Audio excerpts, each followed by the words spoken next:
لقد خلقنا الانسان فی کبد، ہم نے انسان کو محنت اور مشقت ہی میں پیدا کیا۔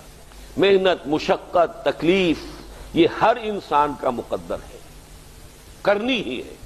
فرق صرف یہ ہوتا ہے کہ کسی کی مشقت اور محنت جسمانی زیادہ ہے، اینٹیں ڈھو رہا ہے غریب، کسی چلا رہا ہے۔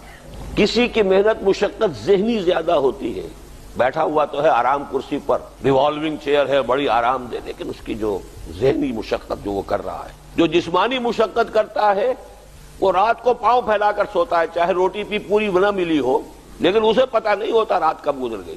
اور یہ دوسرے جو ہوتے ہیں انہیں رات کو بھی نیند نہیں آتی، مخملی گدیروں پر بھی نہیں آتی، انہیں ضرورت ہوتی ہے ہپنوٹکس کی بھی، سیڈیٹیوز کی بھی، ٹرینکولائزرز کی بھی، یہ ساری چیزیں وہاں چلتی ہیں، اس لیے کہ ان کی جو کوفت ہے وہ کسی اور قسم کی۔ لیکن بچا ہوا کوئی نہیں ہے۔ محنت، مشقت، قرآن نے اتنی قسمیں کھا کر اللہ نے کہا ہے، ہم نے انسان کو، یہاں کسی انسان کی تخصیص نہیں ہے۔ محنت، مشقت، اور اس محنت مشقت کے ساتھ اس میں غالب نے ایک اور رنگ داخل کیا ہے، اس کے ساتھ غم بھی ہے۔ مثلا حیوان اور انسان میں کیا فرق ہے؟ بیل ہے، کولو چلا رہا ہے، مشقت تو وہ بھی کر رہا ہے۔ بار برداری کا اونٹ ہے، بوجھ ڈھو رہا ہے ادھر سے ادھر تک، محنت تو وہ بھی کر رہا ہے۔ انسان محنت بھی کرتا ہے، مزید اس کو رنج اور غم جو سابقہ اس کو پیش آتا ہے۔ بیل کو پتہ بھی نہیں ہوگا میری کو اولاد بھی ہے، نسل بھی ہے، وہ کوئی بیمار ہے، کس حال میں ہے۔ گائے کو بھی اپنے بچے کی خبر ہوگی، وہ چھوٹا سا جب ہے دودھ پیتا ہے، اس کے بعد اسے کیا پتا وہ کہاں گیا کہاں نہیں ہے۔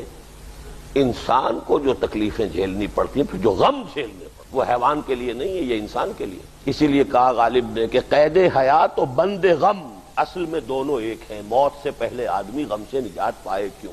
تو یہ مشقت اور غم دونوں کو شامل کر لیجئے۔ انسان کا معاملہ حیوان سے بدتر ہے اس پہلو سے۔ کبھی کسی بیل کو، اونٹ کو وہ صدمہ نہیں ہوا ہوگا کہ بیٹا نے سینے تان کر کہا ابا جان آپ چھوڑیے، آپ کیا باتیں کرتے ہیں، آپ دقیانوسی باتیں کرتے ہیں، اب زمانے کا رنگ بدل گیا۔ وہ جو بوڑھے باپ کو جو اس وقت صدمہ پہنچتا ہے، یہی ہے وہ جس پر میں نے اپنی جوانی کھپائی ہے، جس میں میں نے اپنے آپ کو انویسٹ کیا ہے۔ آج یہ میرے سامنے کھڑا ہو کر کیا کہہ رہا ہے؟ اور یہ تو میں نے بڑی ہلکی مثال دی ہے، گالیاں دینے والے بھی ہیں، ماں باپ کو قتل کرنے والے بھی ہیں۔ مرتا نہیں ہے بڈھا کہ یہ مرے تو مجھے یہ ساری جائیداد ملے اور مجھے آزادی حاصل ہو۔ یا ایھا الانسان انک کادح الی ربک کدحا فملاقیہ، اے انسان تجھے مشقت پر مشقت جھیلتے ہوئے، محنت پر محنت کرتے ہوئے ہی آگے بڑھنا ہے، اور پھر اپنے رب کے حضور میں پیش ہونا ہے۔ یہ اور مصیبت ہے، کسی اونٹ اور کسی بیل سے محاسبہ نہیں ہے وہاں۔ وَيَقُولُ الْكَافِرُ يَا لَيْتَنِي كُنتُ تُرَابًا، اس روز کہے گا کافر کاش میں مٹی ہوتا، انسان بنا ہی نہ ہوتا میں، جسے آج ہم بہت بڑا شرف سمجھ رہے ہیں، شرف انسانیت۔ کاش کہ میں مٹی ہوں، یہ انسان کی حیثیت مجھے دی ہی نہ جاتی کہ میں آج یہاں کھڑا ہوں جواب دے کے۔ حضور نے فرمایا کل نفس یغدو فبائع نفسہ فموتقھا وموبقھا، ہر انسان جب صبح آنکھ کھلتی ہے رات کے سونے تک وہ اپنے آپ کو بیچتا ہے۔ کوئی جسمانی مشقت اپنی بیچ رہا ہے، شام کو 100 روپے لے کر آیا ہے، اس نے اپنی جسمانی محنت بیچی ہے نا۔ کسی نے اپنی ذہنی محنت، ذہنی صلاحیت بیچی ہے، چاہے وہ ڈاکٹر ہے، چاہے انجینئر ہے، کوئی اور ہے، وہ اپنی ذہنی صلاحیت بیچ رہا ہے بیٹھا ہوا اپنے کلینک میں، اپنے آفس میں۔